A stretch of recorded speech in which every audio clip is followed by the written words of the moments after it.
저는 32살, 동네에서 작은 학원을 운영하는 원장이에요. 학원이 입소문을 타면서 일이 점점 늘어났죠. 문제는 제 체력이었습니다.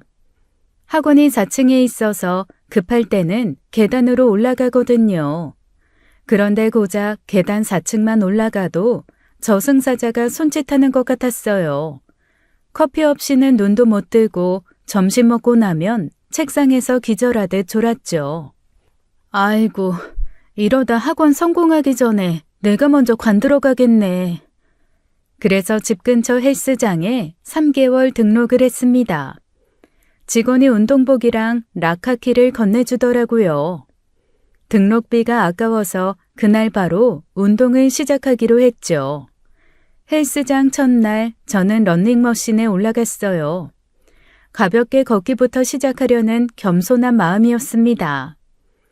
천천히 가자. 토끼랑 경주하는 거북이처럼. 그런데 속도를 올리려다 버튼을 잘못 눌렀어요. 러닝머신이 갑자기 미친 듯이 돌아가기 시작했습니다.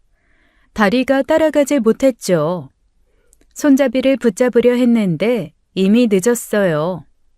그 순간 몸이 붕 뜨더니 그대로 뒤로 발사됐습니다. 나사에서 스카우트 제의가 올 줄 알았어요. 인간 탄도미사일이 따로 없었죠. 그런데 하필 바로 그 뒤에서 트레이너가 스트레칭을 하고 있었습니다. 날아오는 저를 본 트레이너가 본능적으로 팔을 뻗었어요. 그리고 저는 그 품에 착지했죠. 문제는 자세였습니다. 영화에서나 볼 법한 공중 앉기 자세였어요. 신데렐라는 유리구두를 떨어뜨려서 왕자를 만났고 저는 러닝머신에서 떨어져서 트레이너를 만났습니다. 격이 다르죠. 트레이너와 눈이 마주쳤어요. 저도 굳었고 트레이너도 굳었습니다. 서로 눈만 껌뻑거리고 있는데 그 순간 주변 회원들이 박수를 치기 시작했죠. 휘파람까지 불어주시더라고요. 죄송합니다. 정말 죄송해요. 저는 급히 몸을 빼고 허겁지겁 헬스장을 빠져나왔습니다. 등록비 30만 원 내고 30분 만에 평생 흑역사 하나 건졌어요. 분당 1만 원짜리 창피를 산 거죠. 집에 돌아와서도 그 장면이 계속 떠올랐습니다. 이불을 뻥뻥 차며 발버둥을 쳤어요. 베개에 얼굴을 파묻고 소리를 질렀죠. 왜 하필 공주 안기야. 디즈니 공주도 아니고. 디즈니 공주들은 안기면 사랑이 시작되던데 저는 안기자마자 사회적 사망이 시작됐어요. 눈만 감으면 그 장면이 슬로우 모션처럼 재생됐습니다. 너무 창피해서 일주일 동안 헬스장 근처에도 가지 못했어요. 그 골목 자체를 피해 다녔죠. 그런데 문제가 있었습니다. 3개월치 등록비 30만 원이요. 일주일 동안 숨어 지내면서 계산을 해봤어요. 하루에 약 3,300원씩 증발하고 있더라고요. 창피함과 등록비 사이에서 치열한 내전이 벌어졌죠. 결국 돈이 이겼습니다. 자존심으로는 밥을 못 사 먹으니까요. 심호흡을 하고 헬스장 문을 열었어요. 그런데 들어가자마자 그 트레이너와 눈이 딱 마주쳤습니다.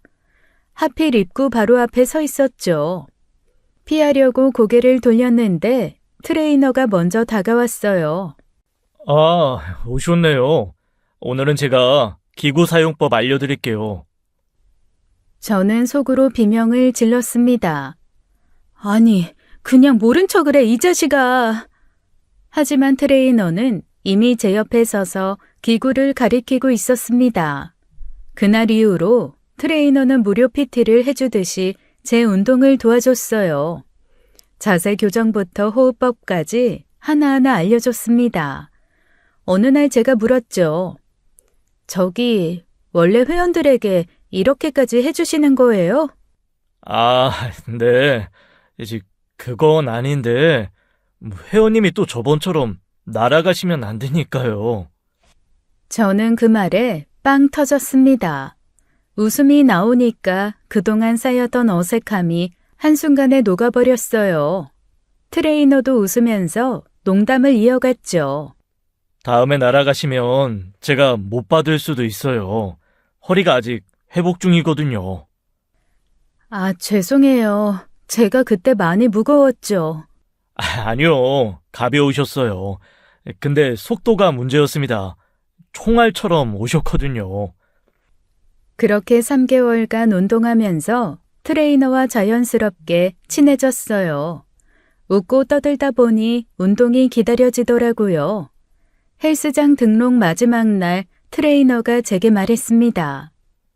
그동안 고생하셨어요. 제가 밥 한 끼 살게요. 아니에요. 제가 살게요.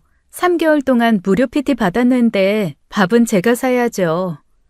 그럼 가위바위보해서 진 사람이 사는 걸로 하죠. 결국 제가 졌습니다. 러닝머신에서 날아간 것도 모자라 가위바위보까지 지다니요. 그래도 기분 좋게 밥을 샀어요. 밥 먹으면서 얘기해보니 의외로 대화가 잘 통했습니다. 유머 감각도 괜찮고 배려심도 있는 사람이었습니다. 연락처를 주고받았고 자연스럽게 썸을 타기 시작했어요. 러닝머신에서 날아간 여자와 그걸 받아준 남자.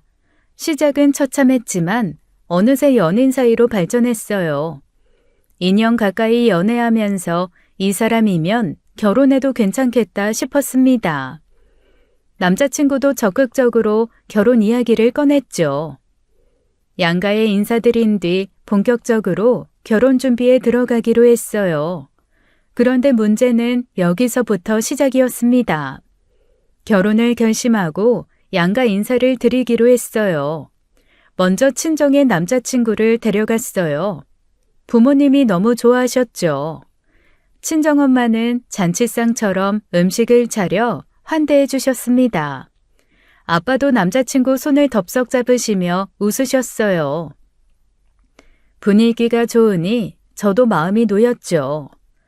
일주일 뒤 남자친구 부모님께 인사드리러 갔습니다. 가기 전에 남자친구가 미리 말하더라고요.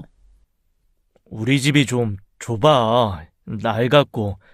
그래서 말인데 마음의 준비 좀 하고 가. 저는 별거 아니라고 생각했어요. 집이 좁으면 어떻습니까? 사람이 중요하죠. 그런데 막상 도착해보니 예상보다 많이 낡은 빌라였습니다. 외벽 페인트가 벗겨져 있었고 계단에는 금이 가 있었어요. 현관문을 열고 들어가니 좁은 거실에 오래된 가구들이 빼곡했죠. 발 디딜 틈이 없을 정도였습니다. 남자친구 엄마가 저를 반기며 말씀하셨어요. 어머, 어서 와. 집이 좁아서 미안해서 어쩌니? 앉을 데가 마땅치 않네. 우리가 여기 잠깐 있으려고 급하게 구한 집이라 이해 좀 부탁해요. 저는 괜찮다고 인사를 드렸습니다. 그런데 그 뒤에 이어진 말이 문제였죠. 우리가 원래 이런 집에 사는 사람들이 아니거든. 지금 상황이 좀 그래서 그렇지 원래는 아니야. 저는 그 말에 살짝 당황했어요. 근데 이건 시작에 불과했습니다. 제가 소파에 앉자마자 남자친구 엄마의 과거 자랑이 시작됐죠. 우리가 예전에 강남에 큰 아파트 살았어. 거실이 지금 이 집 전체보다 넓었다니까. 손님 10명이 와도 널찍했어. 외제차도 2대나 있었고. 남편이 벤츠 타고 나는 BMW 탔어. 주차장에 세워두면 사람들이 다 쳐다봤다니까. 백화점 가면 눈 깜짝 안 하고 명품 샀어. 점원들이 나만 보면 달려왔거든. VIP 라운지에서 커피 마시면서 쇼핑했다고. 저는 고개를 끄덕이며 들었습니다. 근데 이야기가 끝나질 않더라고요. 1시간이 지나도 계속 과거 이야기였어요. 지금은 잠시 숨 고르기 하는 중이야. 남편이 새 사업 구상 중이거든. 아이템도 거의 다 잡혔어. 곧 다시 일어설 거야. 그때 되면 이 집 바로 뺄 거야. 그 말씀을 하시는 동안 남자친구 아빠는 한마디도 안 하셨어요. 거실에서 TV만 보고 계셨죠.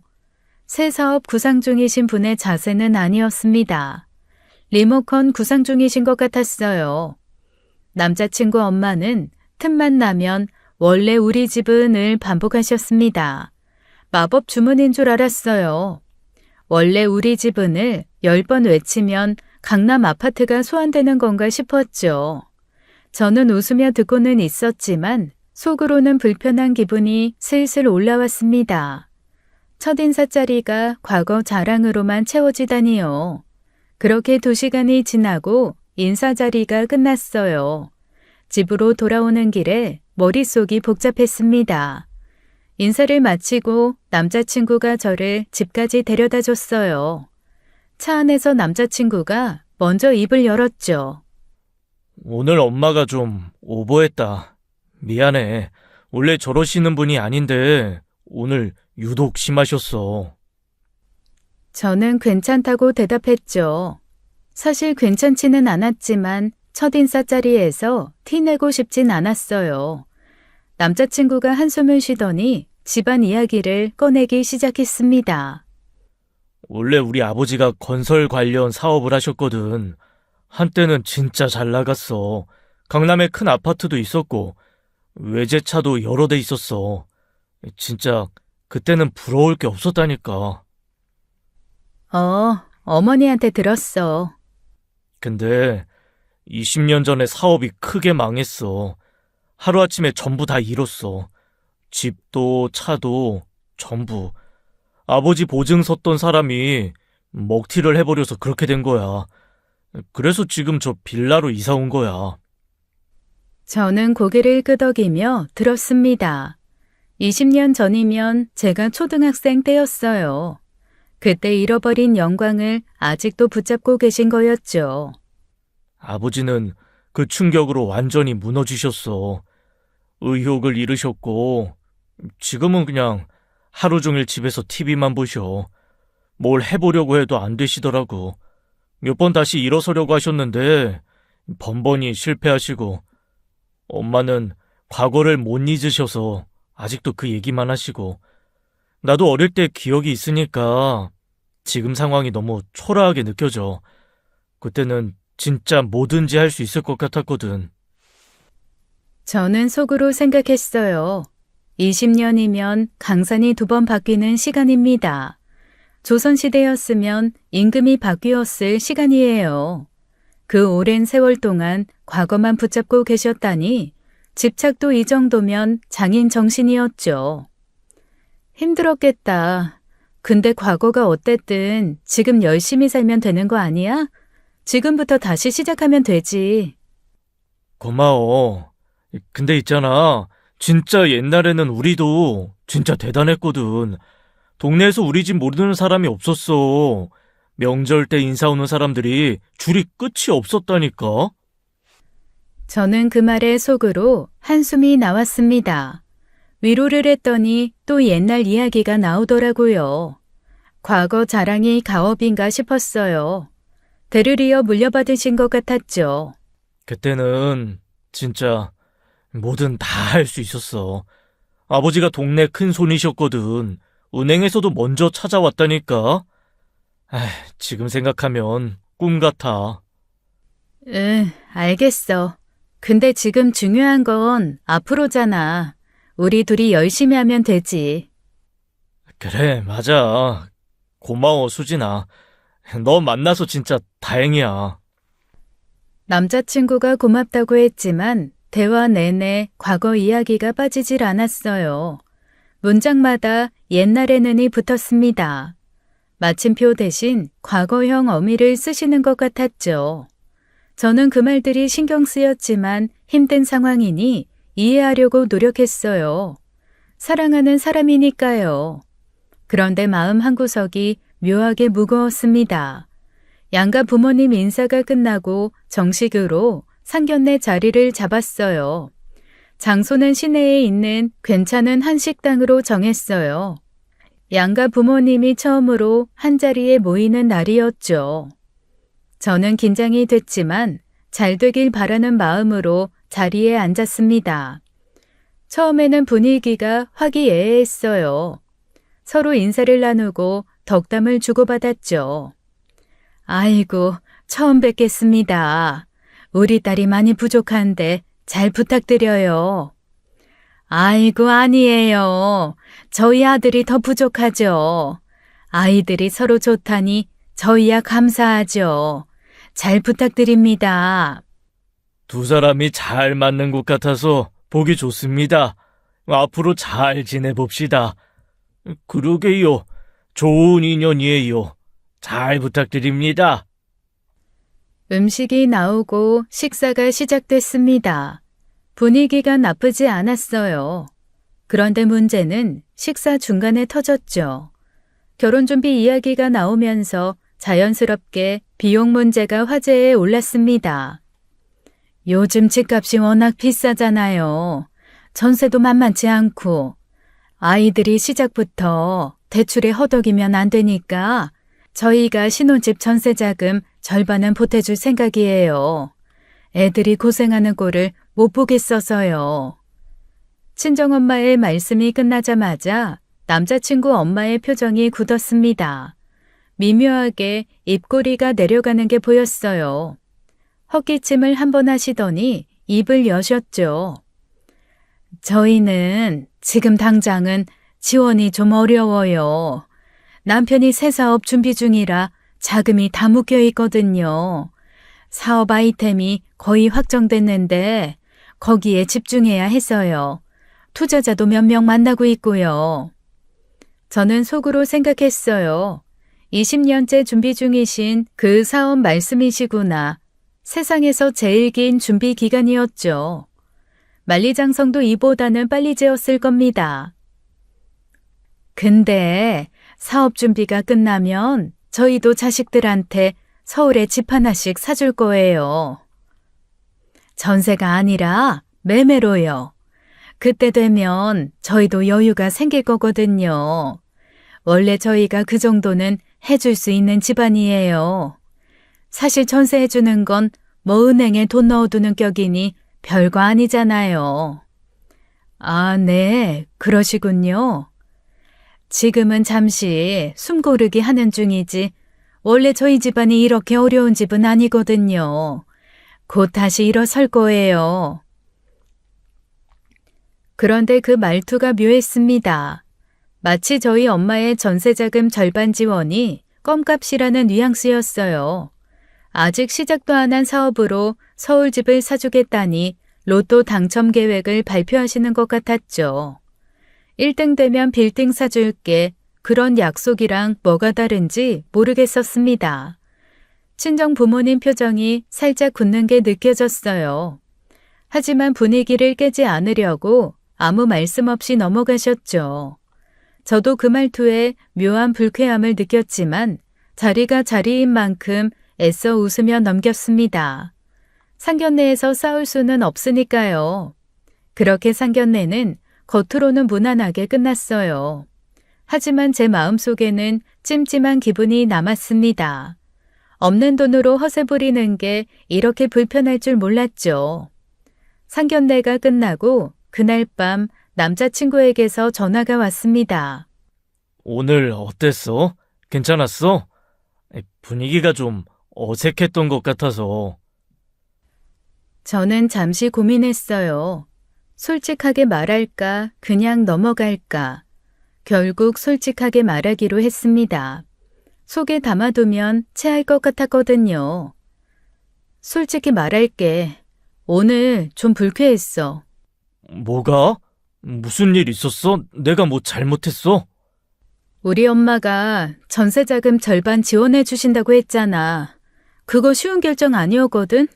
엄마 아빠가 얼마나 고민하셨는데 노후자금 털어서 해주시는 거야. 아, 알아. 정말 감사하지. 그건 나도 진심으로 감사하게 생각해. 근데 어머니가 그걸 마치 별거 아니라는 듯이 말씀하셨잖아. 나중에 서울에 집 사준다고. 지금 당장 해주시는 것도 아니면서 왜 그런 말을 하시는지 모르겠어. 우리 엄마 앞에서 그러시면 어떡해. 전화기 너머로 한숨 소리가 들렸습니다. 그게, 미안해. 진짜 미안해. 엄마가 오늘 좀 심하셨어. 우리 부모님 표정 봤어? 얼마나 안 좋으셨는지. 그게 눈에 다 보이니까 나도 더 속상했어. 알아. 내가 다 잘못했어. 엄마한테 미리 말씀드렸어야 했는데, 그런 말씀 하시지 말라고. 남자친구가 다시 한숨을 쉬었어요. 엄마가 원래 그런 분이 아니야. 요즘 많이 예민해지셨어. 옛날에 잘 살던 기억이 있으니까 자식 결혼시키는데 아무것도 못 해주는 게 너무 속상하신 거야. 그래서 괜히 자존심 세우느라 그런 말이 나온 것 같아. 그래도 그렇지. 수아야, 진짜 미안해. 엄마 입장도 이해해줘. 예전에는 진짜 뭐든지 해줄 수 있는 분이셨거든. 친척들 경조사비도 제일 많이 내시고 동네에서 인심 좋기로 소문났었어. 지금 상황이 엄마한테는 너무 힘이 든 거야. 저는 속으로 생각했습니다. 20년 전 과거로 자존심을 세우시다니 화석으로 겁만 들어 싸우시는 격이었죠. 자존심도 유통기한이 있을 텐데 20년 묵은 자존심은 이미 상한 거 아닌가 싶었어요. 알겠어. 일단 알겠어. 앞으로는 내가 엄마한테 잘 말씀드릴게. 다시는 이런 일 없게 할게. 내가 중간에서 잘 조율할 테니까 믿어줘. 응, 알겠어. 저는 알겠다고 했지만 마음 한구석이 개운하지 않았습니다. 남자친구의 변명이 이해는 됐지만 납득은 안 됐어요. 20년 전 영광으로 오늘의 무례를 덮으려는 게 영 찝찝했죠. 과거는 면죄부가 아니잖아요. 결혼식을 한 달 정도 앞둔 시점에 남자친구 엄마 생신이 다가왔습니다. 마침 친정엄마가 한정식 집을 새로 오픈하셨어요. 직접 레시피를 개발하시고 좋은 재료만 쓰셔서 벌써 단골 손님이 생기고 있었죠. 저는 엄마 가게에서 남자친구 엄마 생신을 대접하면 좋겠다는 생각이 들었습니다. 오빠, 괜찮은 한정식집 있는데 거기서 어머니 생신 식사하시면 어때? 음식이 진짜 맛있어. 반찬도 다 직접 만들고 재료도 좋은 것만 써. 좋지. 어디인데? 유명한 데야? 시내에 새로 오픈한 곳이야. 분위기도 좋고 음식도 정갈해. 벌써 단골도 생겼대. 엄마 한정식 좋아하시니까 딱이다. 바로 예약해. 생신이니까 좋은 데로 모셔야지. 남자친구 엄마도 한정식 좋아하신다며 흔쾌히 수락하셨어요. 저는 나름 정성껏 준비한 거였습니다. 엄마 가게니까 더 신경 써서 대접해드릴 수 있을 거라 생각했죠. 생신 당일 저와 남자친구 그리고 남자친구 부모님이 한정식 집에 도착했습니다. 남자친구 엄마가 가게 안을 둘러보셨어요. 인테리어도 깔끔하고 분위기도 괜찮았죠. 그런데 남자친구 엄마가 자리에 앉자마자 메뉴판을 펼쳐 가격을 확인하셨습니다. 가격을 본 남자친구 엄마의 표정이 미묘하게 굳어지는 게 느껴졌어요. 남자친구도 옆에서 메뉴판을 보더니 인상을 쓰기 시작했죠. 뭔가 이상한 기류가 흐르는 게 느껴졌습니다. 수진아, 잠깐 나와봐. 할 말 있어. 남자친구가 저를 밖으로 불러냈어요. 무슨 일인가 싶어 따라 나갔습니다. 밖으로 나가자마자 남자친구가 따지듯 물었죠. 여기 1인당 8만 원이야? 진짜 8만 원이야? 왜? 무슨 문제 있어? 맛있고 분위기도 좋잖아. 솔직히 말해봐. 우리 집안 무시하는 거 아니야? 이게 최선이야? 저는 귀를 의심했습니다. 8만 원짜리 한정식이 무시라니요. 뇌에서 번역 오류가 난 줄 알았어요. 뭐? 무슨 소리야? 8만 원이면 충분히 괜찮은 곳이잖아. 괜찮은 곳? 고작 1인당 8만 원이면 엄마 생신인데 너무 성의 없는 거 아니야? 호텔급으로 모셔야 하는 거 아니야? 우리 엄마가 이런 데서 생신 보낼 뿐이 아니거든. 예전에는 생신 때마다 호텔 뷔페 가셨어.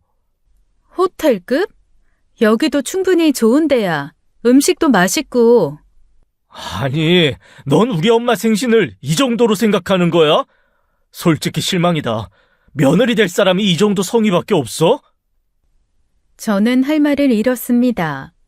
1인당 8만 원이 푼돈이라니 금수저 코스프레를 하시는 건가 싶었어요. 통장 잔고는 거지인데 자존심은 재벌이었죠. 저는 당황해서 다시 물었습니다. 실망이라고? 1인당 8만 원이면 충분히 좋은 것이지. 대체 이게 어떻게 실망이야? 충분히 괜찮아. 예전에 우리 집은 이런 데서 밥 안 먹었어. 최소 1인당 20만 원은 넘는 데 갔다고. 호텔 한식당급으로. 나 지금 너무 황당해서 말이 안 나온다. 남자친구가 콧방귀를 뀌었어요. 저는 기가 막혔습니다. 예전에 안 먹었으면 지금은 먹으면 되는 거 아닌가요? 과거 식사 이력이 현재 입맛을 결정하나 봐요. 여기 음식도 좋고 분위기도 괜찮은 곳이야. 나야말로 지금 황당해서 말이 안 나오거든? 됐어. 결국 네가 우리 집을 무시하니까 이런 곳에서 엄마 생일을 하는 거잖아. 인정해. 우리 집 만만하게 본 거잖아. 저는 어이가 없어서 말문이 막혔습니다. 성의껏 준비한 게 무시가 되다니요. 그때 식당 문이 열리더니 남자친구 엄마가 밖으로 나오셨어요. 표정이 싸늘하게 굳어 있었습니다. 무슨 일이야? 왜 이렇게 오래 걸려? 밖에서 뭐해? 엄마, 여기 1인당 8만 원이야. 나도 좀 황당해서 그냥 이야기 좀 하는 거야. 나도 봤다. 내가 그냥 참고 넘어가려고 했는데 마침 태우가 이야기했다니 나도 한 소리 하마. 너 며느리 될 사람이 시어머니 생신에 고작 이 정도니? 이게 최선이야? 나를 뭘로 보는 거야? 어디 서민들이 다니는 식당에서 내 생일을 하려고 했니? 네? 서민이요? 됐어. 우리가 지금 어렵다고 만만하게 보는 거지. 우리 집 잘 나갈 때는 이런 식당 거들떠도 안 봤어. 눈에 들어오지도 않았다고. 저는 속으로 생각했어요. 거들떠도 안 보셨다면서 가격표는 어쩜 그리 꼼꼼히 보셨을까요? 숫자 읽는 눈은 아직 살아계셨나 봅니다. 며느리 될 사람이 예비 시어머니를 이렇게 무시하니 내가 정말 자존심 상하고 서럽다. 어디서 이런 대접을 받아본 적이 없는데 기가 막혀서 말이 안 나온다. 그때 남자친구 아빠도 밖으로 나오셨어요. 한숨을 푹 쉬시더니 말씀하셨죠. 그만해라. 내가 못나서 이런 취급당하는 거야. 다 내 탓이다. 내가 돈을 벌었어야지. 정말 모욕적이구나. 더는 못 참겠더라고요. 뚜껑이 열려버렸어요. 아니, 제가 나름 신경 써서 생신 챙겨드린 건데 감사는 못하실 망정 왜 이러세요? 그놈의 옛날 부자 타령 좀 그만하세요. 20년 전에 잘 살았던 게 뭐가 그렇게 대단하다고 아직까지 자격지심이에요? 뭐? 뭐라고? 지금 나한테 자격지심이라고 했어? 이게 지금 어디서? 야, 이수진. 지금 우리 무시하는 거야? 감히 우리 엄마한테... 무시? 사실을 말한 거야. 없으면 없는 대로 살면 되잖아. 왜 자꾸 옛날에? 그것도 20년 전. 나 참, 제발 꿈 좀 깨고 현실을 봐. 세상에서 제일 역한 게 자격지심이야. 세상에, 뭐? 너 지금 말 다 했니? 내가 이런 집안하고 어떻게 사돈을 맺어? 됐다, 안 해. 결혼 없던 일로 해. 식당 안에 있던 손님들이 소란의 이쪽을 쳐다보기 시작했습니다. 소란이 점점 커지자 가게 안에서 친정엄마가 밖으로 나오셨어요. 수진아, 무슨 일이야? 왜 이렇게 시끄러워? 남자친구와 남자친구 엄마는 친정엄마가 갑자기 나타나자 당황했어요. 눈이 휘둥그레지더라고요. 어머, 사돈어른이 왜 여기 계세요? 여기서 뭐 하세요? 저희 오늘 여기서 식사하러 왔는데. 네? 제가 왜 여기 있냐고요? 엄마, 여기 엄마 가게잖아. 내가 일부러 여기서 태우 어머님 생신 모시려고 한 거야. 그런데 내가 진짜 어이가 없어서. 뭐? 여기가 어머님 가게야? 그걸 왜 미리 말 안 해? 뭐, 이놈아! 그런 것도 모르고 뭐 하고 있었던 거야? 남자친구와 남자친구 부모님의 표정이 굳었습니다. 방금 전까지 푼돈 식당이라고 무시하던 그 식당이 저희 친정엄마 가게라고 하니까요.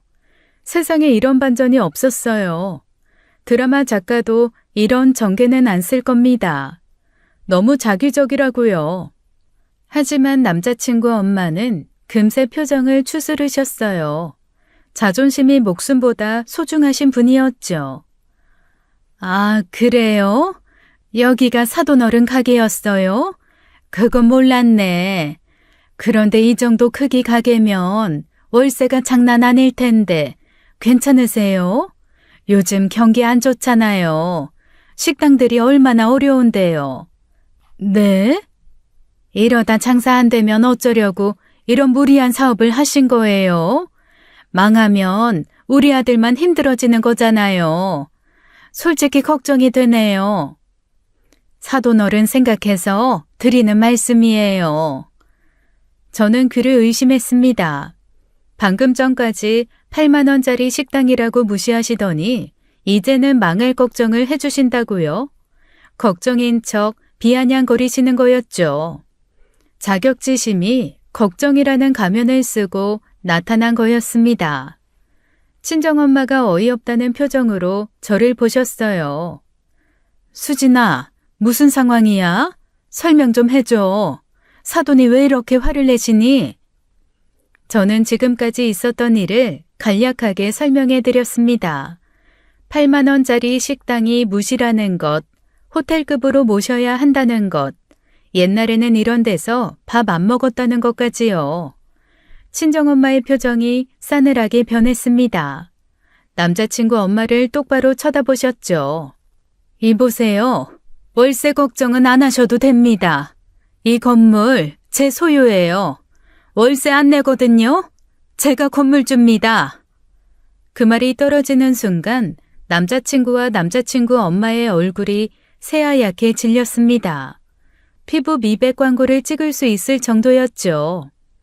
20년 전 강남 부자였다던 분들이 현재 건물주 앞에서 굳어버렸어요.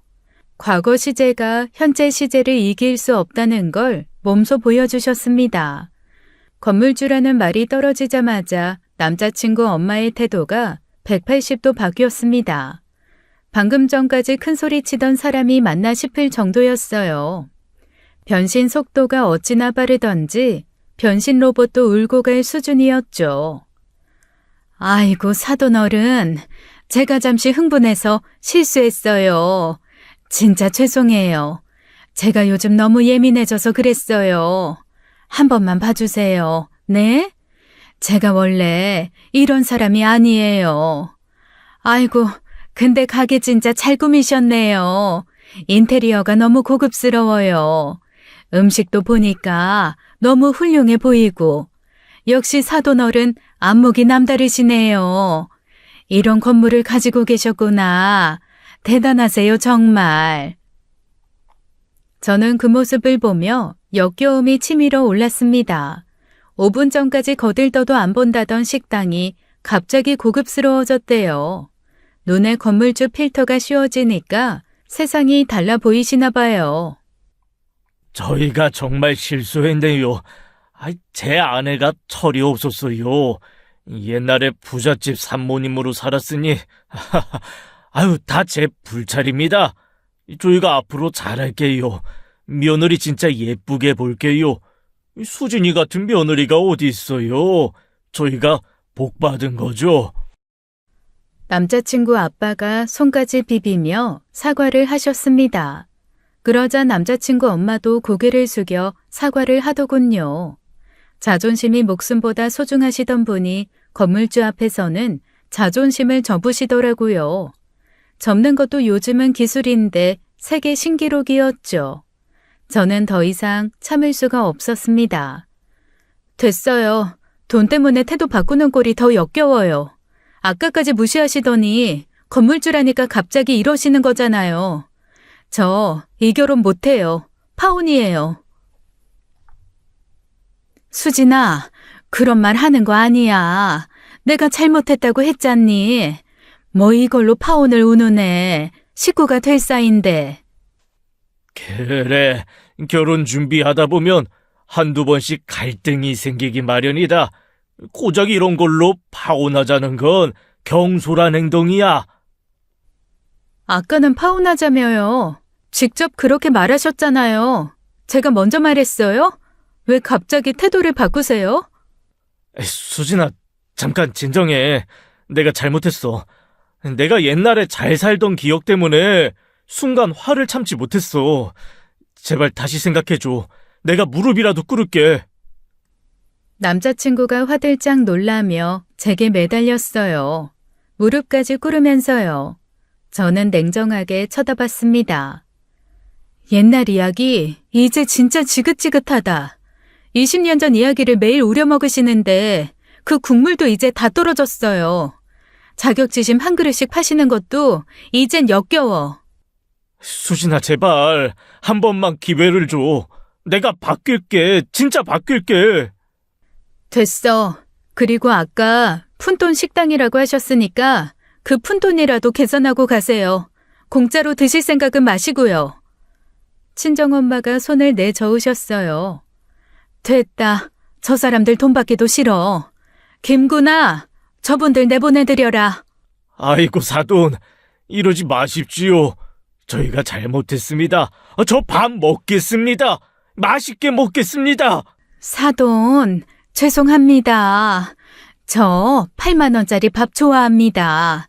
이러지 마시죠. 좀 나가세요. 수진아, 제발. 아, 좀 꺼지라고. 직원들이 남자친구 가족을 정중하게 문 밖으로 안내했습니다. 20년 전 부자 가족이 현재 건물주 식당에서 쫓겨나는 순간이었죠. 과거의 영광으로는 현재의 밥값도 못 내신다는 걸 보여드렸습니다. 파혼 후 한 달 정도 지났어요. 처음에는 마음이 좀 허전했지만 시간이 약이더라고요. 저는 다시 일상으로 돌아가 학원 운영에 집중했어요. 연애는 망했어도 사업은 망하면 안 되니까요.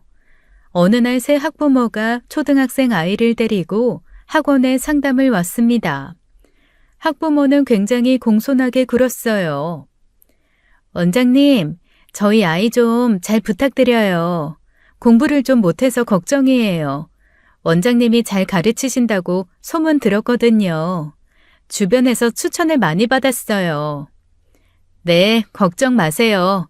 아이들 눈높이에 맞춰서 잘 가르칠게요. 처음에는 다들 적응 기간이 필요하니까 천천히 해볼게요. 감사합니다. 아이가 좀 산만한 편인데 잘 봐주세요. 부탁드릴게요. 집에서도 제가 잘 타이를게요. 저는 별다른 의심 없이 아이를 등록시켰습니다. 그런데 그 아이가 첫날부터 수업 시간에 심하게 난동을 부리기 시작했어요. 다른 아이들을 때리고 교재를 찢고 소리를 지르며 수업을 방해했죠. 산만한 정도가 아니라 태풍 수준이었습니다. 저는 아이를 타이르고 학부모에게 연락해서 상황을 알렸습니다. 어머니, 아이가 오늘 수업 시간에 좀 많이 힘들었어요. 다른 친구를 때리기도 하고 교재도 찢고요. 집에서도 한번 말씀해 주시겠어요? 죄송해요. 제가 집에서 잘 타일러 볼게요. 다시는 안 그러게 할게요. 원장님, 속썩여서 정말 죄송합니다. 네, 부탁드려요. 다른 아이들도 있어서 조금 걱정이 되거든요. 학부모는 알겠다고 했지만 아이의 행동은 전혀 나아지지 않았어요. 오히려 날이 갈수록 난동이 더 심해졌습니다.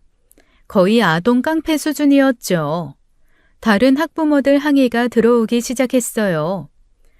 원장님, 우리 애가 그 아이한테 맞았다는데요? 이거 어떻게 된 거예요? 볼이 빨개져서 왔어요. 죄송합니다. 제가 주의 깊게 살피고 있는데 해당 아이 학부모님께도 말씀드렸어요. 정말 죄송합니다. 계속 이러면 우리 애 빼야 할 것 같아요. 학원 가서 맞아서 집에 오면 어떡해요? 공부하러 보낸 건데. 저는 여러 차례 경고했지만 그 아이는 교정되지 않았습니다. 결국 결단을 내렸어요. 어머니, 죄송하지만 말씀드릴 게 있어요. 아이가 계속 이러면 다른 아이들 수업에 지장이 있어서요. 남은 원비 전액 환불해 드릴 테니 다른 학원 알아봐 주세요. 아, 네. 알겠습니다. 죄송해요. 제가 아이를 잘 못 가르쳤네요. 학부모는 조용히 아이를 데려갔습니다. 이상하게 순순히 받아들이시더라고요. 보통 학부모들은 퇴원 통보하면 난리가 나는데 너무 담담하셨어요. 묘하게 찜찜한 기분이 남았습니다.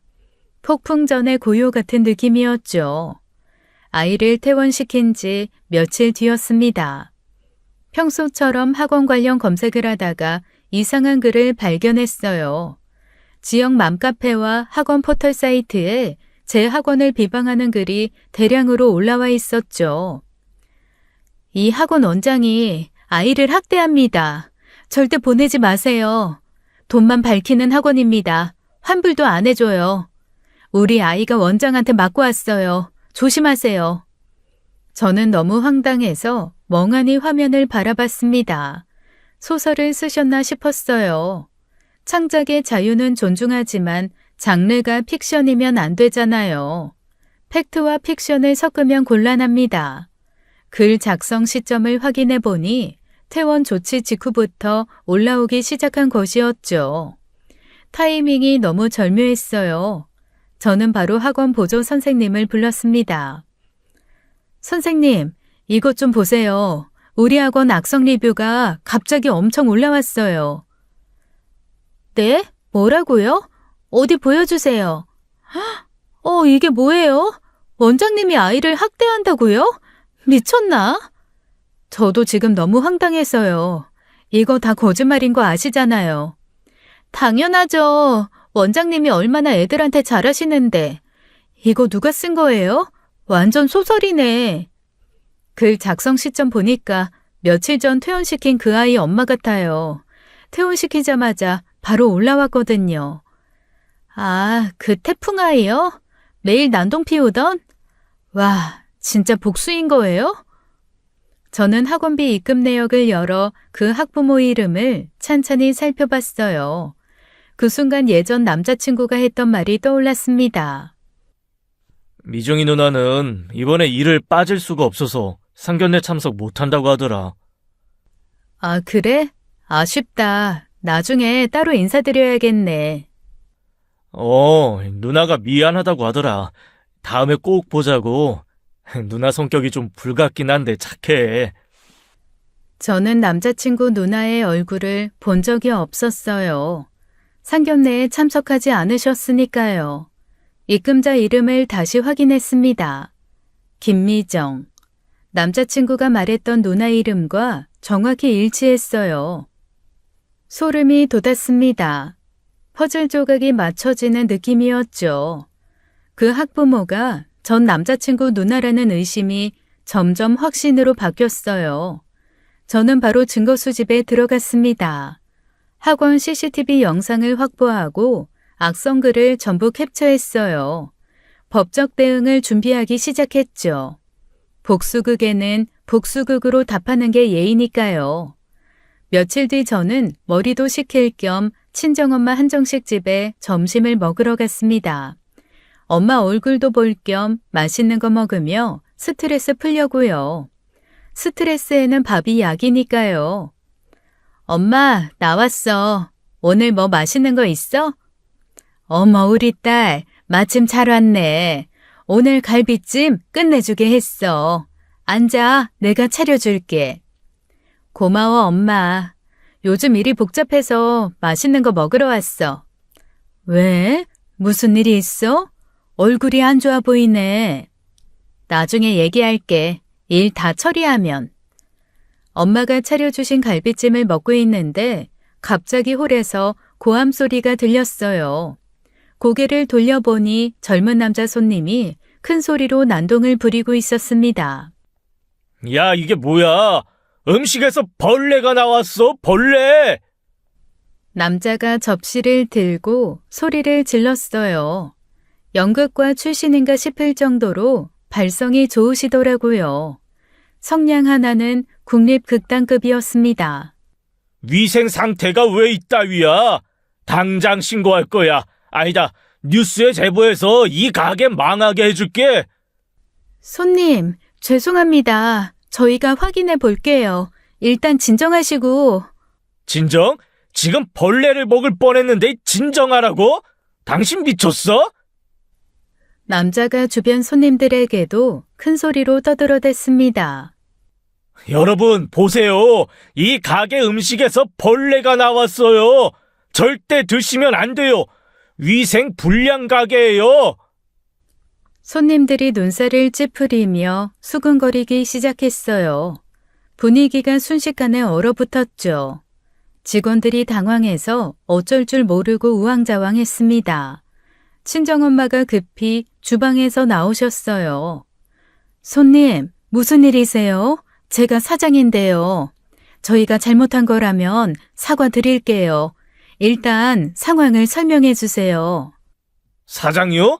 잘 됐네. 여기 보세요.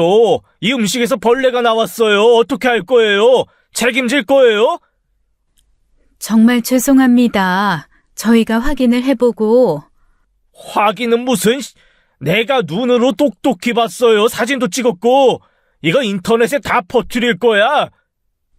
저는 식사를 멈추고 그 상황을 지켜봤습니다. 뭔가 이상했어요. 저 남자의 행동이 너무 자기적이었죠. 진짜 벌레가 나왔으면 저렇게 침착하게 소리를 지를 수가 없거든요. 보통은 기겁하면서 접시를 밀어내지 접시를 들고 식당 투어를 하지 않습니다. 마치 대본을 읽는 것처럼 매끄러웠어요. 단순한 진상이 아니라 의도적인 것 같다는 생각이 스쳐 지나갔습니다. 저는 엄마에게 조용히 다가갔어요. 엄마, 저 남자 행동이 너무 이상해. CCTV 확인해보자.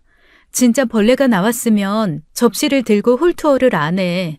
뭔가 수상해. 그러고 보니 그러네. 가보자. 저와 친정엄마는 CCTV실로 갔습니다. CCTV 영상을 돌려봤어요. 남자가 음식을 받는 장면부터 확인했죠. 영상 속 남자가 음식을 받고 주변을 두리번거리더라고요. 눈동자가 사방을 스캔하는 게 선명하게 보였습니다. 주변에 아무도 안 볼 때 주머니에서 뭔가를 꺼내 음식 위에 올려놓았어요.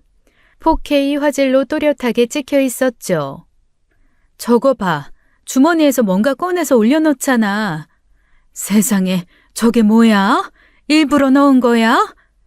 벌레를 직접 가져와서 넣은 거야. 진상이 아니라 사기꾼 새끼였어. 아이고, 이런 미친놈이 다 있어? 그놈은 벌레를 품에 넣고 다닌 거였어요. 벌레랑 동거하시는 분이었습니다. 취미가 독특하시네요. 저와 친정엄마는 CCTV 영상을 저장하고 홀로 나갔어요. 아직도 난동 피우고 있는 남자를 붙잡았습니다. 저기요, 잠깐만요. 뭐야? 뭔데? 이거 보실래요? CCTV 영상인데요. 저는 핸드폰으로 남자에게 영상을 보여줬습니다. 본인이 주머니에서 벌레 꺼내서 음식에 올려놓는 장면이었죠. 남자의 얼굴이 새하얗게 질렸어요. 아까 미백 광고 찍을 것 같았던 전 남자친구 가족 생각이 났습니다. 이거 경찰에 신고할 거야. 업무 방해에 공갈 미수까지. 알아서 해. 잠깐만요. 제가 잘못했습니다. 한 번만 봐주세요. 남자가 갑자기 태도를 바꿔 무릎까지 꿇고 빌기 시작했어요. 아까 그 성냥은 다 어디 갔는지 목소리가 기어 들어가더라고요. 국립극단에서 동네 연극반으로 강등당하신 것 같았습니다. 잘못은 경찰한테 빌어요. 지금 신고할 거니까. 잠시만요. 그게, 태우가 시켰어요. 돈 줄 테니까 이 가게 가서 벌레 나왔다고 하라고. 저는 진짜 돈이 급해서 그런 건데 한 번만 봐주세요. 태우? 김태우? 네, 자기 전 여자친구 엄마 가게라고. 저 한 번만 봐주세요. 제발요. 저도 돈이 필요해서 그랬어요. 역시 그 집안 소행이었습니다. 아주 또라이 집안이었어요. 자기 누나를 동원하더니 이제 친구까지 매수해서 이딴 짓을 하고 있었습니다. 개놈의 새끼였죠. 저는 학원 건과 한정식 집 건 모두 증거가 충분하다고 판단했습니다. 친정엄마와 상의한 뒤 제대로 응징하기로 했어요. 변호사를 선임하고 증거들을 넘겼죠. 변호사가 자료를 검토하더니 눈이 반짝거렸습니다. 이 정도 증거면 충분히 승소할 수 있어요. CCTV 영상에 악성 리뷰 캡처까지 완벽하네요. 이렇게 깔끔하게 정리된 증거는 처음 봐요. 정말요? 확실한 거죠? 네, 상대방이 빠져나갈 구멍이 없어요. IP 추적까지 하면 완전히 끝나요. 제가 이런 케이스 많이 해봤는데 이 정도면 상대가 합의 요청할 겁니다. 속 시원하게 좀 해주세요. 우리 딸이 얼마나 고생했는데 파혼당하고도 모자라서 사업장까지 테러를 당했어요. 걱정 마세요. 제대로 해드릴게요. 이 정도면 민사에 형사까지 갈 수 있어요. 경찰 사이버 수사팀 수사가 시작됐습니다. 악성 리뷰 IP를 추적한 결과 전 남자친구 누나가 맞았어요. 누나는 처음에 발뺌을 하려고 했죠. 저 아니에요. 제가 왜 그래요? 증거 있어요? IP 추적 결과 본인 집 와이파이에서 작성된 겁니다. 학원 CCTV에도 본인 얼굴이 대문짝하게 찍혀 있고요. 학원비도 본인 이름으로 입금하셨던데요. 그게... 증거가 너무 확실해서 결국 인정할 수밖에 없었습니다. 도망갈 구멍이 콘크리트로 막혀 있었거든요. 결국 전 남친 누나는 합의를 요청했어요. 합의금 3천만 원을 물어내게 됐죠. 전 남자친구와 그 친구도 업무방해와 공갈미수 혐의로 고소했습니다. 한정식 집 CCTV 영상과 친구의 자백이 결정적인 증거가 됐어요. 수진아, 제발 한 번만 봐줘. 내가 잘못했어. 순간 화가 나서 그랬어. 네가 우리 가족 무시한 것 같아서 참을 수가 없었어. 화가 나면 벌레 들고 다니면서 식당 테러를 하니? 이 미친놈아. 넌 제발 정신병원에 가서 상담 좀 받아라, 어? 그게 내가 미쳤었어. 제발 합의 좀 해줘. 내가 직접 찾아가서 너한테 무릎 꿇을게. 뭐든지 할게. 그래, 너 미쳤다고. 그러니까 제발 좀 치료받으라고. 그리고 무릎은 이미 전에도 꿇으셨잖아. 그런 거 잘하는 것 같으니까 법정에서 판사님한테도 또 꿇으시면 되겠네. 수진아, 진짜 부탁이야. 이거 전과 생기면 나 인생 끝나. 제발. 그건 저한테 하실 말씀이 아니고 판사님한테 하세요. 전화 끊고 차단합니다. 다시는 엮이지 말자. 전 남자친구와 친구도 결국 합의금 3천만 원을 냈습니다. 사과문까지 수십 장 작성해서 제출했죠. 다시는 저와 제 가족에게 접근하지 않겠다는 내용이 포함됐어요. 접근 금지 서약까지 받아냈습니다. 얼마 후 소식이 들려왔어요. 한때 잘 나갔다던 전 남자친구 집안이 총 6천만 원의 합의금 때문에 더 쪼들리게 됐다고요. 20년 전 부자였던 집안이 20년 후 합의금 때문에 휘청거리게 됐습니다. 과거의 영광으로 현재를 살 수 없다는 걸 몸소 증명하셨죠. 저는 그 소식을 듣고 속이 다 시원해지는 기분을 느꼈어요. 사이다 10병을 들이킨 것 같았습니다. 그 일이 있고 1년이 지났습니다. 제 학원은 오히려 더 잘 되고 있어요. 악성 리뷰를 전부 삭제시키고 법적 대응까지 했다는 소문이 퍼지면서 오히려 신뢰도가 올라갔죠.